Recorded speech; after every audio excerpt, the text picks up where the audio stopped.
Thank you so much for coming this evening. Can everyone hear me okay? Yes. Good. Yeah, thanks for coming tonight as we celebrate women business owners in the Ohio Valley. And thank you to this panel of women who came tonight to share their stories with us and their experiences. We really appreciate it. Last fall, we decided to have an event that would celebrate the achievements of women. I got together with a few of my coworkers and we brainstormed ideas, and this panel is the result of that meeting. When we began to name women we knew who owned businesses, we were amazed at the number of women that we could think of and the variety of businesses that they were engaged in. It was really, really an eye-opener.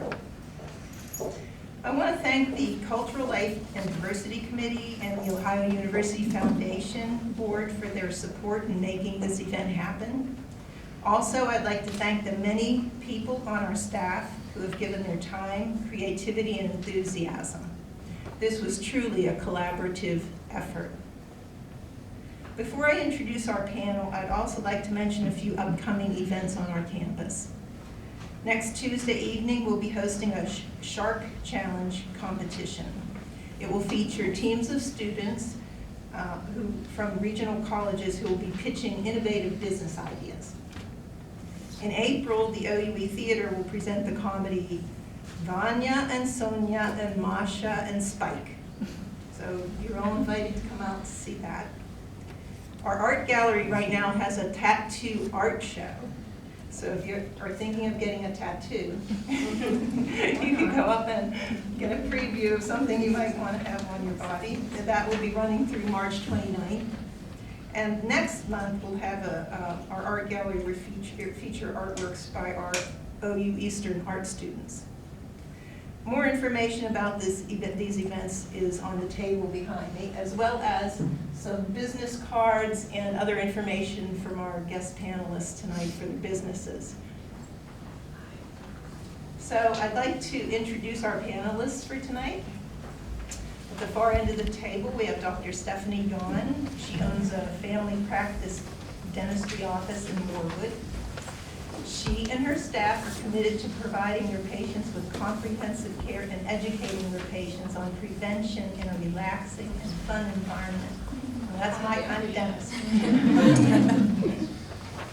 Lara Graves is the co-owner of the restaurant Avenue Eats, WHISK Bakery and Catering in Wheeling.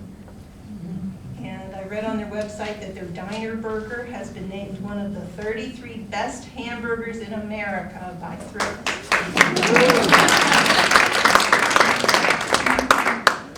And the baked goods at WHISK are as delicious as they are beautiful. Thank you.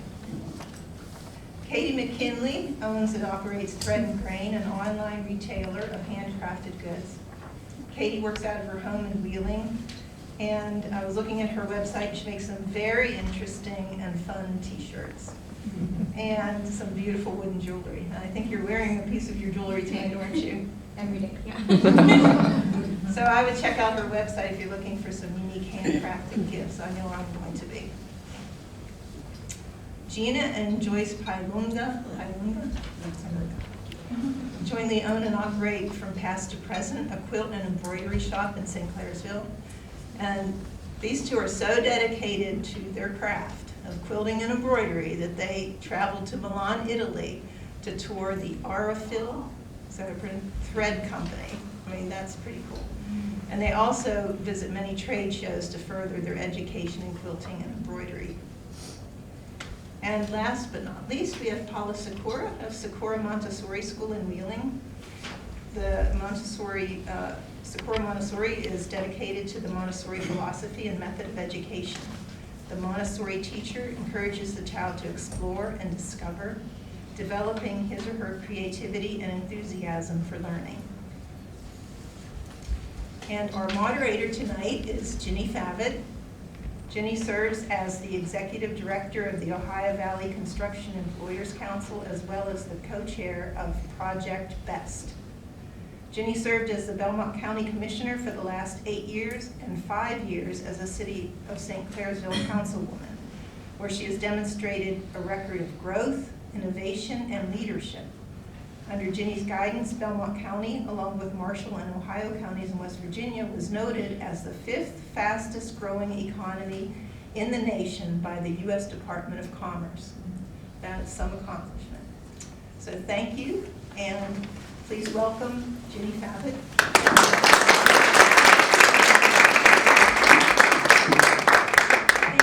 Thank you. How exciting to have a room filled this evening to listen to our panelists this evening. I do have a list of questions, and we're going to go through each of them and then kind of go back and forth, so you can interject as you feel fit, and then at the end we'll allow for question and answers of all of you. So thrilled to be here, always happy to be involved in anything that promotes women in business, women in politics, and strong women, young women and daughters. So thank you for bringing your daughters here this evening. So we're going to go ahead and get started. We're going to start with Dr. Yahn. Each of you will be asked the same question, but if you will, Dr. Yahn, tell us your origin story. What ignited the spark in you to start your new business or to make significant changes in your existing business, and how did your passion for your particular business come about?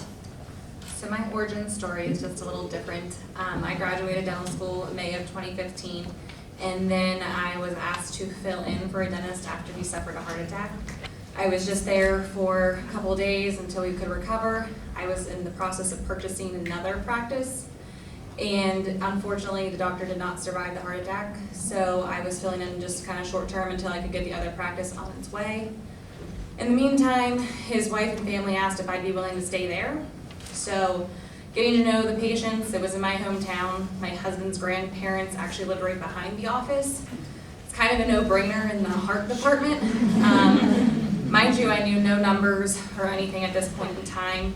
So I just called my lawyer. I was set to sign the papers for the other office the next day and asked, can I do it, or am I just stuck? Am I gonna go to the other office, which was a great office too, but your heart's leaning toward the other option. I backed out. Probably the most difficult call I could have ever done that Sunday night was calling the dentist previously and saying, I'm no longer purchasing your practice, sorry, and couldn't say much after that. And then it was kind of doing the same thing I just did with the other practice, is starting the contracts all over again, and moving towards the next practice. It took about 2 months. We had to lease it. There's a lot of issues in healthcare, whether you can have what license and if you can charge people when you can't work under a dentist that's passed away.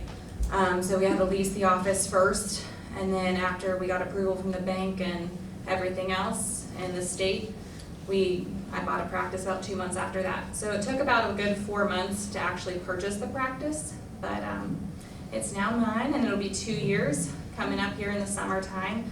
And so it's been a roller coaster. I wasn't planning on being by myself right off the bat. The other office I was buying, the dentist was staying for 6 months, and I had a wonderful business plan for that office. This one I had no plan whatsoever. So I just kind of went in there. Luckily the staff's amazing. They're still with me today, and we made it. I mean, we were where we want to be now, and we also carry on Dr. Palmer's legacy. I don't know if anyone's aware of who it was Dr. Joseph Palmer, but that's kind of our goal every day. We do it how would he do it, and that's just kind of what we do. So, like I said, it didn't come up with a creative option, it just kind of happened, but that's my origin story. Thank you. Lara, would you like to share with us your origin story and what ignited your spark to start not only your original business adventure, but I understand that the first one was so successful that you started WHISK as an addendum to your original business. So could you share your story with us? Sure. So Avenue Meats was born just over 4 years ago. How my story begins is really my career was an exhibit designer. I worked in Pittsburgh, had been doing it for about 11 years, and my story started as an opportunity. At the time, a longtime friend, which became partner, had a dream of wanting his own restaurant, history in his family of having a restaurant, and I saw it as an opportunity for myself, but really to help fulfill his dream. I was fine with my career, to be honest. The spark was, I love you. You want a restaurant also. But with that grew, working full-time in Pittsburgh, 2 kids, one with special needs, and working for someone else, just all started, the weight of it became a little heavy, and running both the restaurant and that at the same time became a bit much. And by that point, I had fallen in love with having my own business. So what started out as just an opportunity, and this is warm and fuzzy because you want to do this forever, and turn into my passion. So I don't always think that there has to be a spark in the beginning.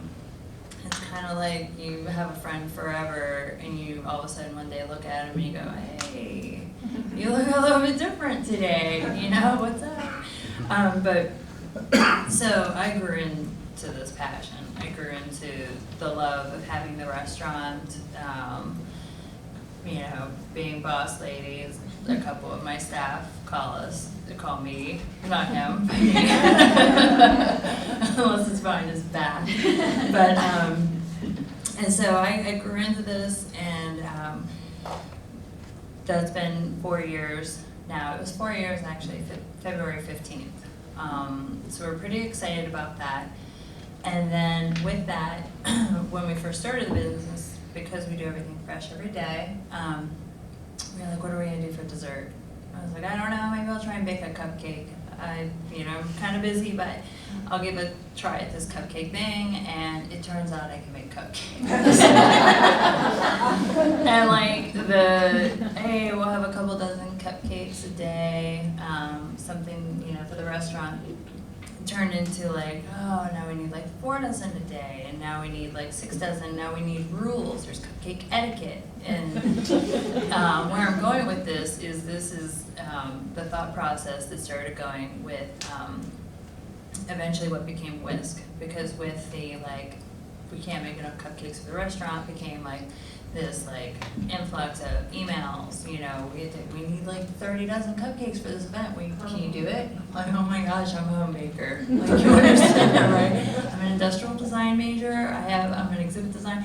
So I'm making lots of cupcakes, and we decided that there was some sort of something worth looking into with that bit of seeing the growth just through social media and things like that. But so with that growth, we decided to start our market research because we had already fulfilled all that research in starting the restaurant. So we knew the process. We felt way more comfortable with what we were doing. So we just dug into it, found that there's a little hole in the market, and WHISK came about. And so we're not just a bakery, but we're full service catering. We cater events like this, and just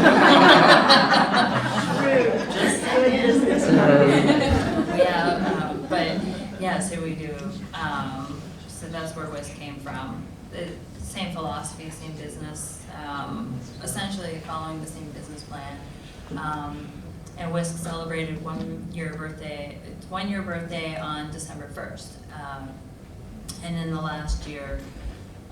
In 4 years, I learned so much, and in the last year, I've been crushed with knowledge, because just you don't know where it's going to go when you first go, hey, yeah, I've got a great job, and you want a great job, to this point of hey, now we got 2 really great jobs, and we do it together. And so I am a woman entrepreneur, but I always give credit to my other half, because that's what balances us out.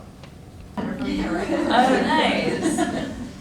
How many of us in the room have actually ordered from Etsy online?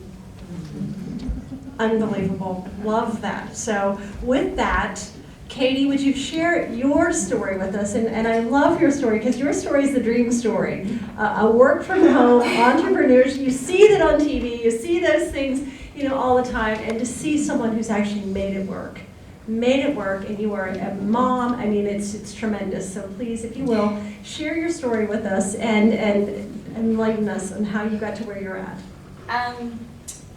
I started on accident.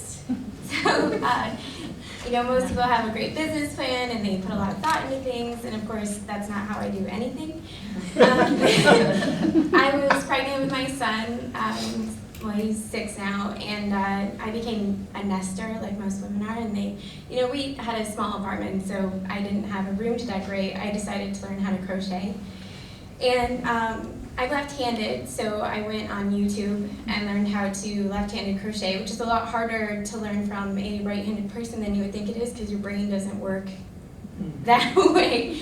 And I made the worst blanket you could ever imagine. And actually, I pulled out a picture of it, I took a picture of it the other day. It's god-awful. But then the second try around, I decided I wanted to make a hat. And it was just, and I'm sure you've seen it a million times on Etsy at this point if you've been on there, but the little critter hats with like a little owl face on it. I made one in 2010. And I put it online on Etsy, which no one had even heard of, in Wheeling especially. And it was like really on the ground floor of this site, but I was like, oh yeah, let's try this. I named my business Katy's Creations because of course I didn't put any thought into it. It was my name and it kind of went together, and so I did it. And my hat sold within that first day. One of our friends had like shared it to someone else, and it was just a friend of a friend purchased it. It was like, oh, people will buy what I make? Let's do this. So without any patterns or really knowing how to do anything, I just started crocheting and was putting out hats like a mad woman, while I was also working at an architectural and engineering firm in the administrative department side of things. And I don't know, I just kept going, and I tried making a shirt one day because I really wanted to make, the shirts that have love on them in the state of West Virginia. That's my design, and I kind of, you put one thing out there and you start selling it, and then I'm from Michigan originally, so of course all my Michigander friends were like, can you make a Michigan one? And then I ended up making all 50 states, and then just kept making more and more, and kind of learned graphic design on my own, and terribly learned how to use Photoshop and Adobe Illustrator. And I could have taken classes for this in college, but of course I didn't think that far ahead.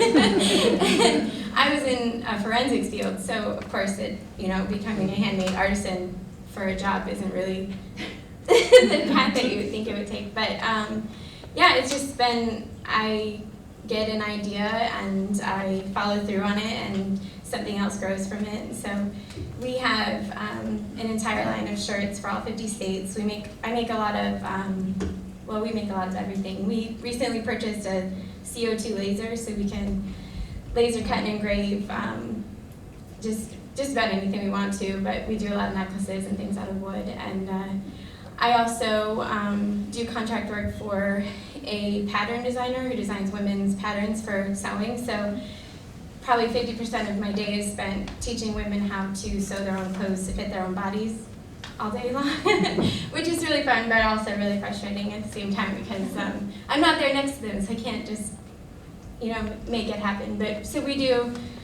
I don't know, I guess I'm getting off on a tangent. It was a very, it's just kind of something has flowed into something else, and I guess if I would have had a plan, it would have turned out completely differently, but, it just keeps changing, and we keep doing it, so. I would say thus far that the fact that you three women have all essentially rolled with what came your way is something that needs to be acknowledged, that establishing a business or being successful isn't something that is cut out in stone and doesn't have directions, and some of it is having the wherewithal to adapt and to change, and most honestly is to be honest with yourself, and I love that this far. Our next speaker, I have to admit, I'm especially proud of Jeana and Joyce, because I was there when they started their business. Back in the day when Jeana started her business, and she was in a different location upstairs, and she would drag her stuff up every Tuesday night for the downtown St. Clairsville's farmer's market and displayed her items, and is now, moved into a larger business and very, very successful. So I'm especially proud of them. But Jeana, would the two of you share your story? And it's a family story, which I think is especially important. I have a bachelor's in fine art photography. That's actually where I started at. So I've got the art degree that Katy does not. However, I had no plans to ever start a business like this until I finished school and looked around for jobs, and there was nothing there. When it came time to do my thesis work for my senior show when I was an undergraduate, I thought that photographs deserve to be more than just a thing hanging on the wall. They should be something that you interact with, you hug, it's a part of your life. It's more important to you than just something that hangs on the wall.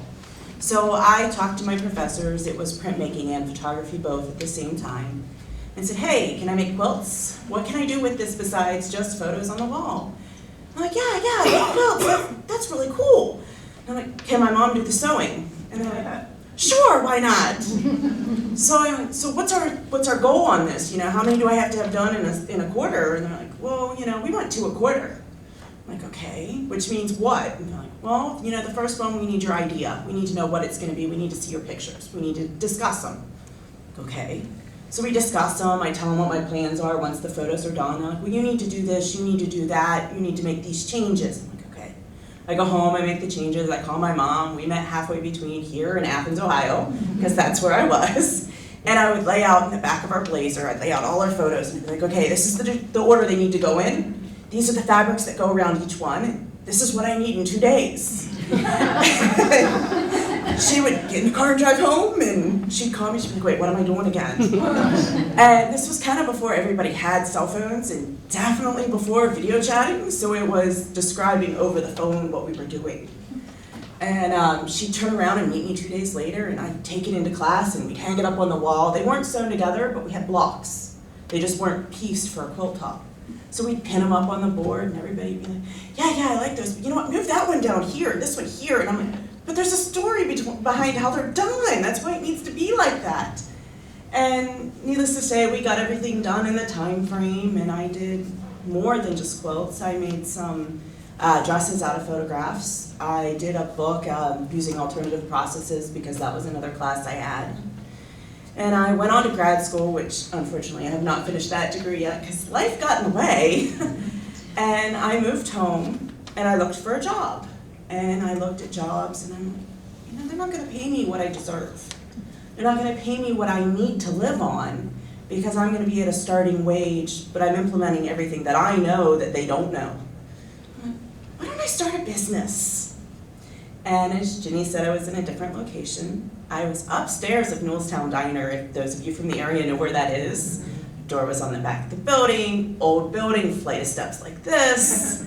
Customers, I started with photo editing on my computer in Photoshop because that's what I was trained in. I printed pictures on fabric for my customers. My little old ladies that wanted to do their photo quilts would come to the bottom of the steps and holler up for me, and I'd run down and meet them and get their pictures. And when they came back, when they were done, it was the same process. And I did the old Super 8 and regular 8mm film to DVD. So I did all of that. And then the building next door had an antique shop in it. She closed. And I looked at my parents and I'm like, I want to expand. I want to move somewhere on the main street. And I did. I moved downstairs. And just the photo stuff's not going to cut it. I need more. Well, all of my little old ladies that quilted said, sell fabric. You need fabric. So I started selling fabric. And it's expanded from there, from fabric, which primarily the fabric is what I do. I do the fabric, I help you pick it out. My mom teaches the classes. She's there when we're picking it out, but it's kind of me running in the class like, okay, well, what are you doing? Well, no, don't get that one. Don't get that one, change to this one. And it's a process that we now both do together instead of it just being me. And we've added embroidery. We now have an embroidery machine, we have a long arm machine. We've added all kinds of stuff to it, and again, we're rolling with the punches and expanding and using our space to the best of our ability. And I have an Etsy store. I've kind of added that later in life than most people have. They started with Etsy. I added it towards just a couple years ago, actually. So, what do you want to add? Well, I was a nurse, so when she started the quilt shop, I would come in after work and sort of help her out. And we had a lady lined up to teach our first class when we expanded, but she wouldn't teach for less than 6 people. So we did this sign-up thing and 5 people signed up. She said, I won't do it for less than 6 people. So I said, okay, I'll try it. So I started teaching the class. We had already been to a place in Kentucky. Eleanor Burns, who's a big star on TV and is well known in the quilting world, taught us and certified us as teachers.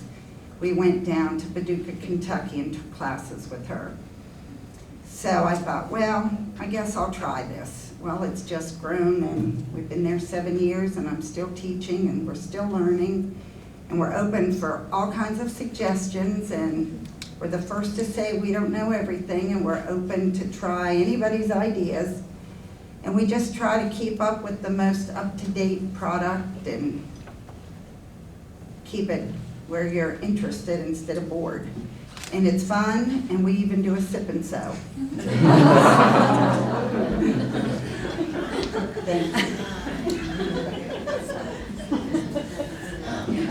It's a little dangerous, but I'm not going to go there. And I will add that Mr. Paglialunga sits in the back. As I said, John, raise your hand. It is a family business. At any time of the day, you can drive by and you will see either Mr. Paglialunga and the ladies, and in addition to that, Johnny, the brother. So I love a family business. I love a daughter and mother group, but I love a family business that is successful because they do work together and they do help one another, and it's admirable. So Paula, tell us your origin story, and tell us what sparked your interest in your business. I started teaching Montessori method and philosophy at Mount Deshawnel, and that career evolved, and I really owe a lot of what we do at Sikora Montessori to the Sisters of Visitation and to Mount Deshawnel. My story is interesting because I really subscribe to the thought that someone once said to me, I think it might have been my banker, hire people smarter than you and you will succeed. And that is clearly what has happened at Sikora Montessori. So I started at Mount Deshawnel, and as we all know, part of this community, they closed. And so I had entertained some different jobs and just didn't feel like I found my niche. And so then I decided that I thought, you know, I just gotta close my eyes and jump. And so it was frightening. It was a big task to take on financially, but I just thought I'd just put my head down and I'll just do this, and I'm not looking up, and I'm not gonna be distracted by what anybody else is doing, because at the time there were different preschools that were kind of springing off of the mountain. I was like, no, you know, I just gotta stay true to myself, stay true to what I know works, stay true to what I know about child development and the philosophies and the methods, and again, just keep my head down and just go forward and close your eyes and jump, and that's exactly what I did. And so Sikora Montessori, by the grace of God, has been wildly successful, and we're so thankful for all of our families, and we're thrilled to be able to really, what we really want to do is we really want to make an impact. Our theme this year is change the world, because that's really what we feel like we're beginning to do in our classrooms with our young children. So what sparked was teaching children to read. It was really exciting for me when my first group, and now they're in their second year of law school, so they definitely can read and write. My daughter was in that class, and so it has been a journey. It has been, I've had many, many sleepless nights. I've been fearful, but again, I just put my head down and move forward and I try to be the best person that I know how to be. And one of the questions was, how many hours do you work a week? And I was sharing with the dean that I said to my husband, well, I don't know, do I really work that many? And he was like, are you out of your mind? So, you live there, yeah, but it doesn't feel like work. work at all. Well, I always tell the story that when I get up in the morning and I'm getting ready for work, I'm so excited to go to school because I gotta tell this child about this, and I found this on the internet, we need to look at this. And so it's always evolving, and it's just become part of who I am. And I feel like Sikora Montessori has its own life. It's sort of its own little person, you know, and I'm just the caretaker of it, that's how I feel. I'm just the caretaker. Humbled, but just the caretaker. Fabulous. Okay, we have some other questions, and we're going to pick and choose who we ask. A couple of them I'm going to ask each of you to answer, but some of them just specific. Katy, in one word, characterize your life as an entrepreneur. I thought about this question. I was going to say crazy. But I thought that wasn't the best answer. Evolving would be one word to, I think everyone at this table has said evolving so far, so maybe I'm not that creative about it, but it really is I can't even imagine what I'm going to be doing next year and offering and working up. So it changes with my interests and with everyone else's interests, and there's just an evolution, so evolving would be. This question I'm going to ask of both Dr. Yahn and Lara. And Dr. Yahn, I'm going to ask it of you because my husband is an optometrist, and one of the things that I know is they don't teach you how to run a business in optometry school or medical school or dental school. So it's always interesting to see physicians and dentists become successful. So the question is what resources did you use to get your business started? For example, business loans, assistance from an organization like the Small Business Administration, mentorship, workshops, etc. Anything I could get my hands on. The best thing was mentorship. Wheeling has a really good group of dentists who are willing to answer any question you could have about anything, dentally, business-wise. I had one in particular, Dr. Joseph, who literally, I could call at midnight, I could show up at his door, and he would just tell me this is the best way to go about it, and if he didn't know, he'd call the ADA, which is like the American Dental Association, like he'd be pounding the door of DC for me if he had to. So he gave me a lot of contacts, which was fantastic. Best advice is a lawyer and an accountant that work well with each other and that will fight for what's best for you. I definitely use that to my benefit. They definitely fought for me with the bank. I graduated with a lot of debt. With dental school, so I wasn't someone who they're willing to be like, here, take out another couple $100,000 and see if it works.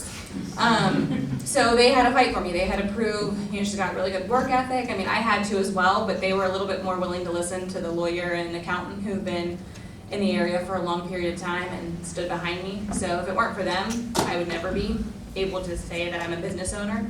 But yeah, you've got to be able to work with them. You got to trust them. They have to know like the nitty gritty and everything like that. And the best advice if you want to own your own business and you do have to ask for a loan, I mean, my brother pounded this into my head since I think I turned 18, your credit score, check it daily, see if you missed something. It ended up that something popped up on mine from like 2 years ago. It showed up like 2 weeks before I was supposed to get my loan, so I had to call this bill that was $2 from an apartment that I was at for 4 years ago when I was a sophomore in college, and I had to fight to get it off because it dropped my score significantly to where the bank was like, no, we're not going to give it to you. So within 3 days I had it off and I got the loan, but that credit score, key. Accounting for dummies, because I didn't understand any of the lingo, so accountants, God bless you.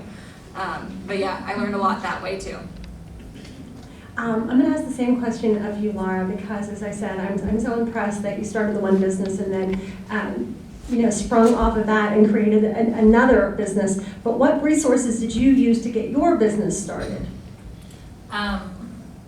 So looking at owning a restaurant, restaurants are kind of two-part because you've got the business side of it and there's the money and the management and staffing, scheduling, all that kind of stuff. And then you have the side of it where you've got to know how to cook. You've got to know how to prepare things properly and, so kind of two-part. For us, an amazing resource was right within the family, right within my partner's family, now fiance's family. they had restaurants. They had multiple restaurants, various locations in the country. So they had that inside input to say, yeah, it didn't work when we did it this way. And this is, you know, if you're looking for this kind of equipment, this is, you know, a good resource to find used equipment or new, because we were pretty determined that we were doing this, despite the fact that we had loan trouble ourselves. And going through the Small Business Association, like trying to get a small business loan, my partner had a bad credit score and it popped up, and we had been going various ways and getting things started and building, and that popped up and they denied our loan. And they said, well, now what are you gonna do? Because, you know, where are you gonna get the money? And I maxed out a credit card because it was gonna happen one way or another. But we definitely leaned on a lot of people for resources between accounting, because I quickly found that as we grew as quickly as we did, when we got to 25 staff, managing a lot of what happens when you have 25 staff and workman's comp and liabilities and all these kind of things, is that you do have to reach out to the people that are going to be able to steer you in the right direction. So we leaned on a lot of our community at that point, but getting to that point, it, you know, goes back to I had kind of he wanted the restaurant and I had the job, and you know, we pulled it together. We built everything on our own. Learned how to do minor electrical that we wouldn't get in trouble for doing it ourselves. A lot of Googling, legit just textbook, you know, oh, this is how you plumb that toilet, then we need to put it for a second bathroom, and we built the whole thing by hand with the exception of the installation of our equipment. Which a lot of that was even just being resourceful and finding used equipment and things that would get that going. And after learning all those lessons and applying those to WHISK, there were a lot of things that we didn't have to lean on as much because we had that under our belt at that point.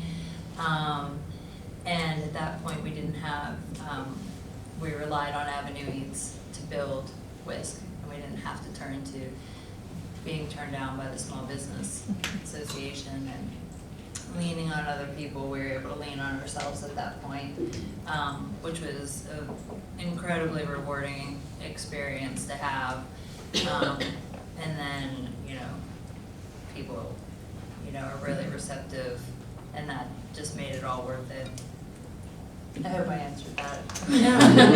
I feel like I got caught in a loop there, sorry. Wonderful.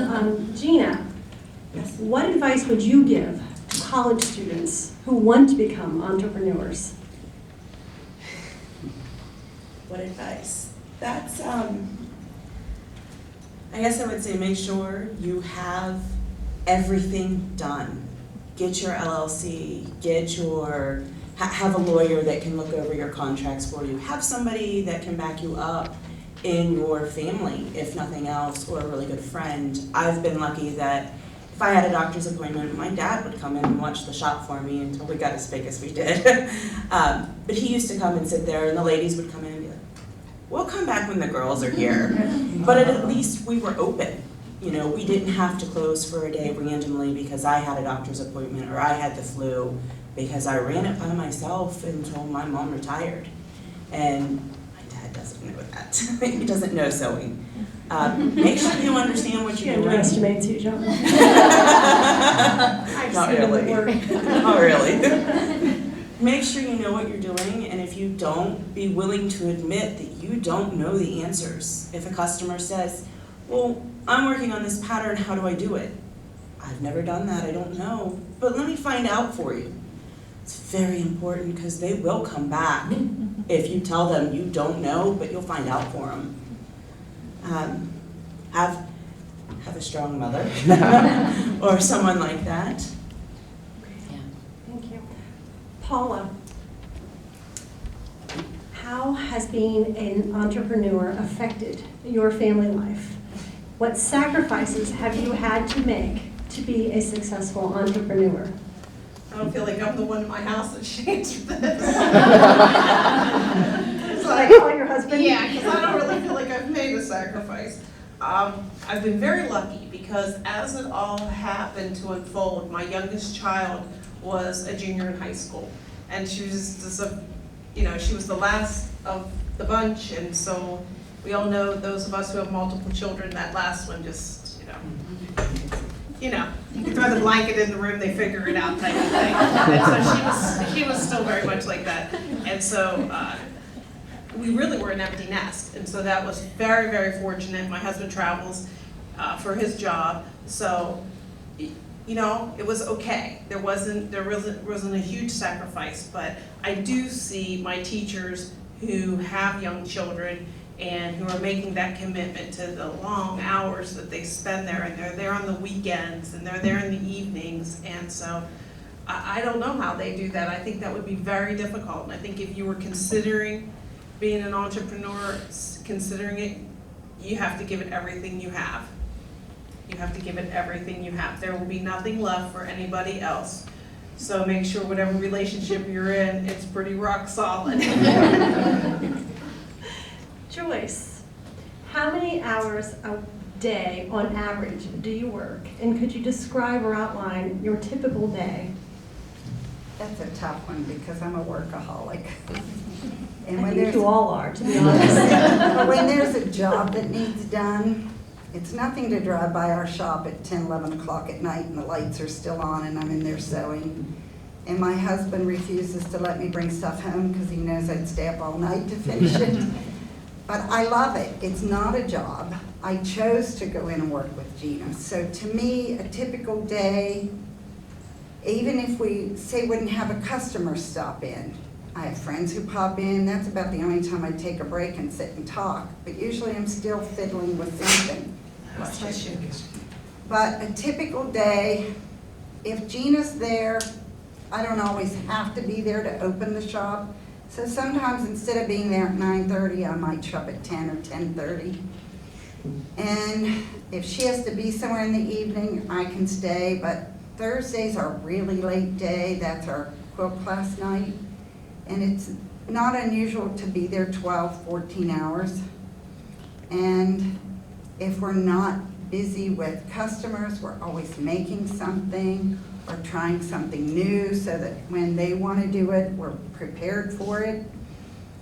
So when it's a labor of love, you never think about the hours you put in. Right.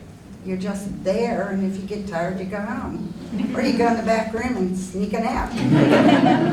Thank you. I'm going to ask this question of both Dr. Yahn and Katy. Katy, what do you feel is the major difference between entrepreneurs and those who work for someone else? My husband and I were discussing this one. I was trying not to offend people who work for other people, but because sometimes I think that the entrepreneurs, we're a little extra special crazy, and we have goals, and we have these insane dreams, and we chase them. I get worked up. And I think people who work for other people, I think it's a lot easier to become complacent, and it's a lot easier to be comfortable in where you are and not work like, I'm here, I make money, I'm doing well, my family's eating, like everything's great. And me, I had that job, and it was like, I felt like I was drowning. I'm so sorry. This is what I do when I interview. I'm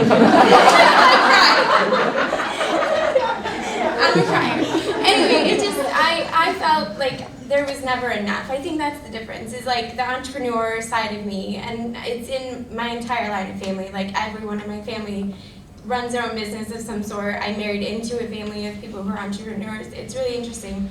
But it's like, okay, I'm here, what more can I do? And and there's never an end game. It's never, like, I worked so hard to be able to quit my job and sell handmade items online full-time. My husband is a stay-at-home dad, and I'm so sorry.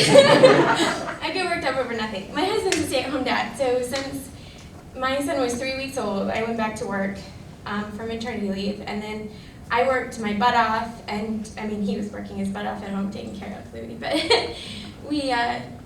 it was my goal to be able to work at home, and then he actually stayed as a stay-at-home dad while I was working out of my home studio, and we made that work, and it's like, okay, this was a goal for the longest time. Now what's next? What more can I do? So, I don't know, I guess that's it. It's like we're never satisfied with anything. We're constantly like trying to achieve more. Well, I asked that of you because, and Dr. Yahn, because you were employed and you left and went to become an entrepreneur. And I asked that of Dr. Yahn because a lot of people don't realize that, you know, when you are a doctor, you are a self-employed, you know, business person. You are an entrepreneur that made the choice not to go to a Aspen Dental or a dental facility. You know, so she is an entrepreneur. So, I mean, for you, what is your answer to that question? You can't, yeah. Otherwise, I'm going to be and I don't know if I can do that. Among friends, the population here is 96% female and 4% male. So you are among friends. And they are all like, oh my God, what do we do? Just don't look at us. You definitely have to keep looking ahead. Like, I feel like I've never once stopped and like, I'm satisfied. It's what's next? What can I accomplish next? And I feel like it's the same way. At a normal job, someone else might be telling you what's next. I mean, it's not always the case, but I feel like you can easily get stuck there. And you kind of have somebody else telling you what to do, which I was never really good at. So I like the fact that I can kind of tell myself what to do and work with everybody. But being an entrepreneur versus working for somebody, you have the best and the worst job in the office. Best job is, yeah, I can choose the schedule. I can choose what I want to limit my practice to in a sense of what I feel comfortable with. However, I'm in charge of managing people. It's not easy. And you constantly have to worry, especially starting out, is there going to be enough money to do this, to do that? Yes, there's always enough money to pay the staff, but there wasn't always enough money in the beginning to pay myself with all the debt. So I had to be able to make it on slim pickings in the beginning, but now it's different. But they didn't have to go without pay to follow their dream in a sense. They were gonna get paid, someone was looking after them in a sense. The person that left, you know, with a little bit less in their pocket was me, but it was fine because I was being able to do my dream. So it was okay to scrimp and live at home for a few months and get my feet on the ground. And now we just keep running. Once you get established, you just keep going. And so I'd say it's definitely more in the better end. The worst part is managing people, but once you get your team on the same page, it gets a lot easier. It was a little rough in the beginning, but we're there now. So, but yeah, keep looking forward. Just real quick, I'm going to ask each of you to quickly answer this particular question. We're going to start with Paula. Have you encountered any additional challenges because you are a woman? Yes. Joyce, Jeana, Yes. Katy? Honestly, I know it was supposed to be one word answer. I had a harder time when I was in the workforce elsewhere, being a woman, than, I mean, I work with myself. I sit in a room by myself all day, all day long, and I talk to people on the internet. So there's not that much, I mean, there's conflict, I guess, but it's not that much. But I had a harder time being a woman in the workforce because I always worked in a very male-dominated field, and the women were actually, women were tougher to work with than the men were, and so that's where all my conflict came from. But for the most part, I mean, I'm on the internet, so I can't really tell if someone's being really snarky at me. I just assume everyone's being nice. Lara?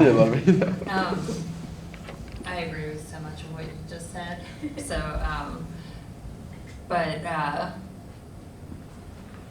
It's kind of yes and no. I mean, I also come from a history of a lot of male-dominated industry with my design and who I would work with you know, a lot of people who are in charge of their marketing and their companies and presidents and companies like Alcoa and United States Steel and Mylan Pharmaceutical, like people, the names that you know and things like that. And I always butted up against a lot of the male salespeople kind of thing. So my only problem was just putting them back where they came from and showing that I, you know, was assertive enough to stand on my own. But otherwise, I don't feel like I've faced a lot of challenges as a woman other than just making sure that people understood that physically I stand 6 feet tall and mentally I'm about twice that height, and just proving that point. Dr. Yahn? Yes, I would say I've had a few issues with being a female presented. Next question I want to ask each of you to quickly answer, and I say quickly only because we were trying to keep it to an hour, and I've got 8 minutes, and I really want to get some of those questions answered because I'm enjoying this immensely on my own. We'll start back with Dr. Yahn and come back this way. What has been your most satisfying moment in business?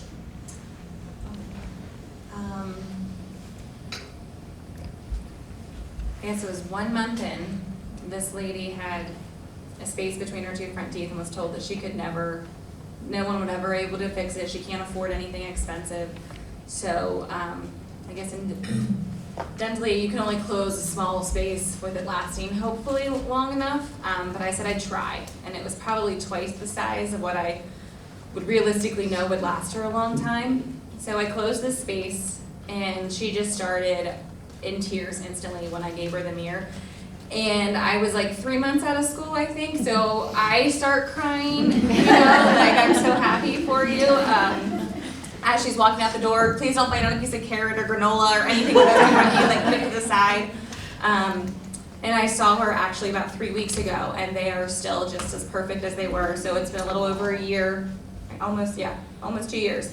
So that's probably the best 2 days, because being able to see it, and she still has that smile, and she still cries when she comes in. So I hold back the tears now, but that first day, like, it was waterworks in our office. Everybody was in tears. We're a female office, so. Lara?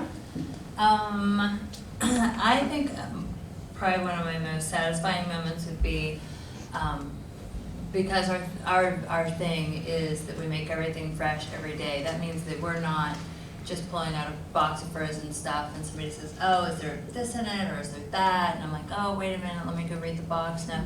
I'm like, hang on, let me get out a recipe book, because, you know, we're making everything, so let me double check the recipe. And anyways, I get an email from a woman who wants to know about she has a soy, she just had a baby, she's breastfeeding, the baby has a soy allergy, and the baby is 8 months old and she hadn't been out to dinner yet because of this allergy, and so afraid of, you know, not knowing what's in food and whatnot.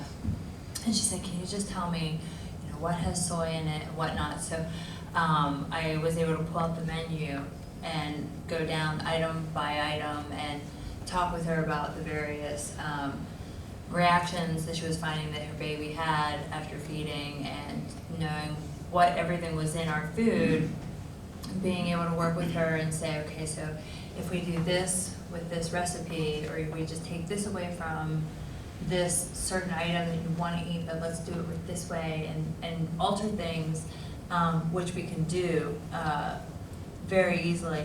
She was able to come out to dinner. She had dinner with us for the first time in 8 months since having her baby, and as a woman who's had children, you start to crave going out of your house with or without that baby. Sometimes without, just so you can go and have a burger.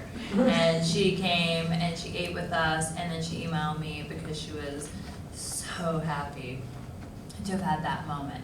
And for me, knowing that someone could have a moment for themselves or with others, and know that she could go home and her baby would still be safe to feed that night, and we've applied that in so many other areas between celiac disease, nut allergies and things. Every time I hear that story and someone goes, oh, you know, you gave me a chance to eat this, and I haven't been able to eat that for a super long time, or I felt safe, it hits me like that hard. Wonderful. Katie? Mine's more, it was just August of 2014. It was my first day of self-employment, and then we went out to dinner that night. We got friends together. I wore a necklace that said "Boss Lady" on it. And then I always thought, okay, I can quit my job, but someone will hire me after that if I follow my faith. And then we did the 1-year anniversary, and then 2, and then we're coming up on 3. So I guess it's a series of, I can't believe I'm still doing this. Jeana, your most satisfying moment? We talked about it before we came today. Our most satisfying moment is also kind of our saddest. It's the friends we've made in our shop. They're family now, they're not just friends. So it becomes our saddest when they pass away.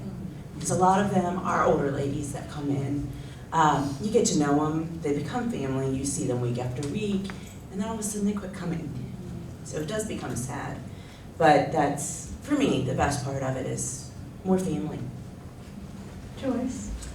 Our friends that we've made, but also the excitement when somebody came in and thought they could never make anything that they think is beautiful, and they finish the product, and you take their picture with it, you just see the glow. When you say that, my mind goes to Jen, the deputy that works at the Yes. security station at the courthouse. She was always happy to show everyone what she had made the night before. Paula? Mine happens every day from 7:30 to 8, because I get my coffee and I stand in my classroom and I can see that parking lot. And so it's always so humbling to know that they're entrusting us with their safety and their education. And so just to watch that parking lot every day is really fulfilling. Well, we have just 2 minutes left, and as much as I hate to bring it to a close, because I'm enjoying this probably more than anyone, it's so exciting to listen to women and your stories. But I want to give you each a moment for a closing statement, something that you want to share on behalf of the work that you've done and those that came here this evening to listen to your stories. Paula, do you want to start? Change the world. Teach someone to read and you change the world. I feel the same way with the creativity. You know, you brighten you can maybe get someone not to be depressed because now they've got an outlet. When I sew, there's nothing else on my mind but what I'm doing. Jeana? It's the creative aspect and the sharing it with other people, letting them see that they can be creative when they thought they've never been able to be. Katie, what would you like to share? More tears. I'm telling you, this doesn't work out for you. Stand up comedy.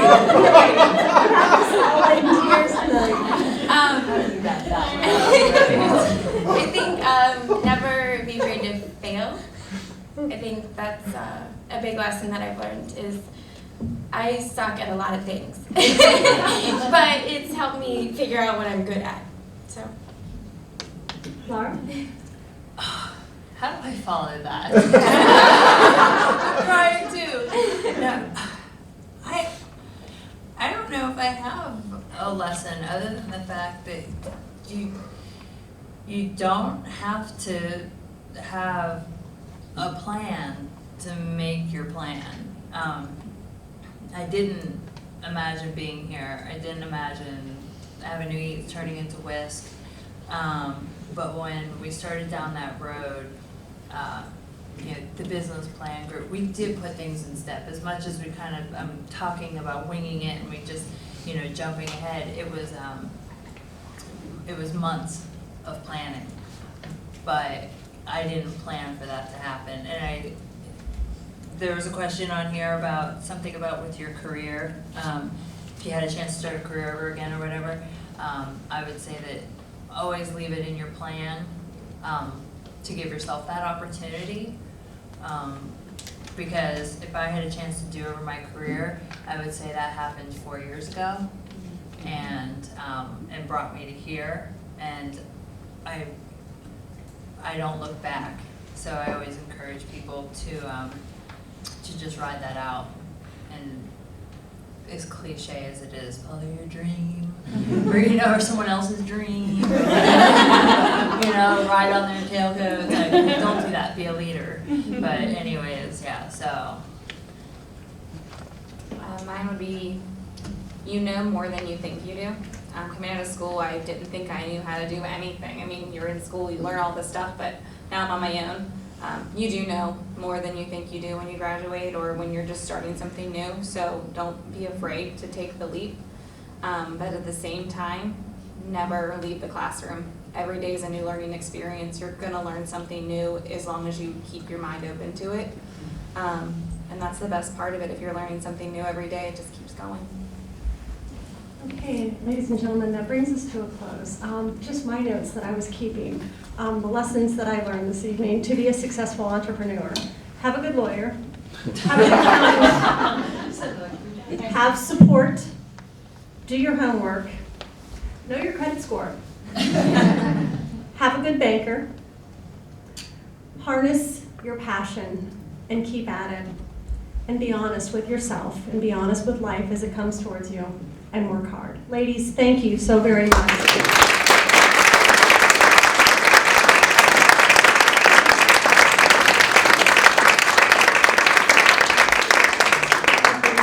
think you all are inspirational, and thank you so much for doing this. Thank you. Thank you. And it was great to hear your stories.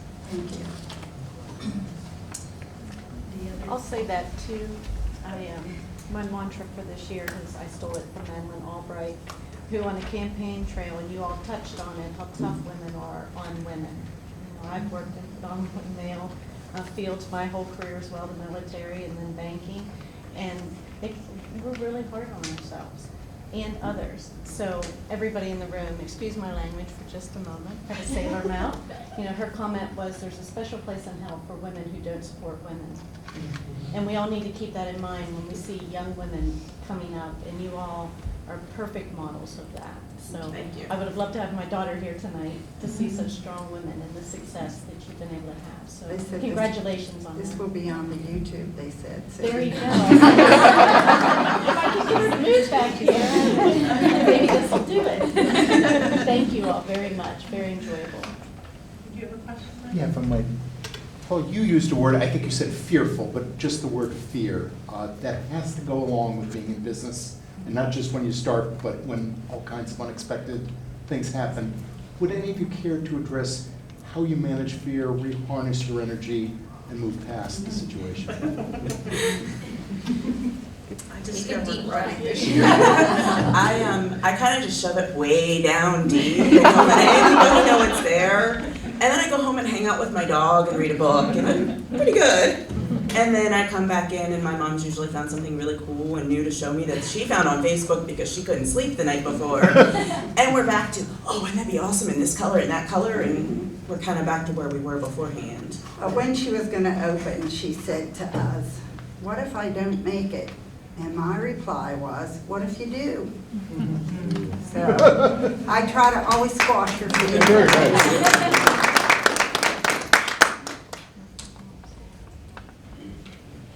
Anyone else have any questions? I think it's where, we're hiring those professionals, the accountant and the attorney and the banker, because sometimes, my fear at least, is born out of being ignorant on that particular subject. And so I can call them up and say, this is kind of going through my mind. Is this a possibility? Should I be concerned this way or that way? And then they can give me what the reality is. And so that will calm things for me in my head. And then I really am very religious about my exercise now in this past year, because that's really a managing tool for me. Thank you. All right, well, thank you very much for everyone for coming today. And panel, boy, I am inspired. I'm ready to go home and don't tell the dean it starts. Don't tell the dean. Start my